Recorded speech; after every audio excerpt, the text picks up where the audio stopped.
بسم اللہ الرحمن الرحیم۔ السلام علیکم ورحمۃ اللہ وبرکاتہ۔ امید ہے آپ سب دوست خیریت سے ہوں گے۔ اپنی اردو چینل میں آپ سب کو خوش آمدید۔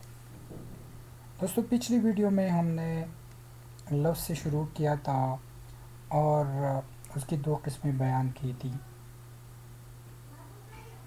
اب آج کی ویڈیو میں ہم پڑھیں گے کہ کلمے کی کتنی قسمیں ہیں، یعنی ہم نے کہا تھا کہ بامانی لفظ کو کلمہ کہا جاتا ہے، تو بامانی لفظ جو کلمہ کہلاتا ہے، اس کی مزید 3 قسمیں ہیں۔ کلمے کی پہلی قسم کو ہم کہتے ہیں اسم، دوسری قسم فعل ہے اور تیسری قسم حرف۔ ان سب کی مزید اقسام ہیں۔ پھر سب سے پہلے اسم کے بارے میں پڑھتے ہیں۔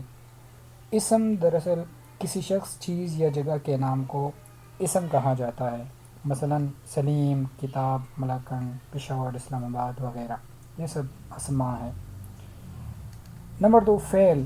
فعل وہ کلمہ ہے جس میں کسی کام کا کرنا یا ہونا پایا جائے، زمانے کے لحاظ سے پایا جائے، ایسا لفظ یا ایسا کلمہ فعل کہلاتا ہے۔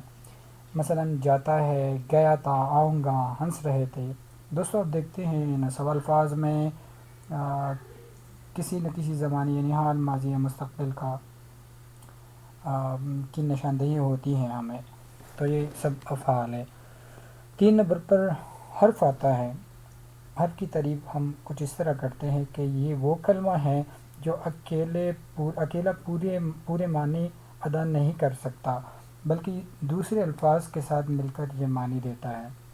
مثلا کا، کی، کے، تک، پر، میں، سے وغیرہ، یہ سب حروف ہے۔ آپ دیکھتے ہیں کہ جب جملے میں ہم اس کو استعمال کرتے ہیں دیگر الفاظ کے ساتھ، تو پھر ان کی اپنی معنی بھی واضح ہو جاتی ہے۔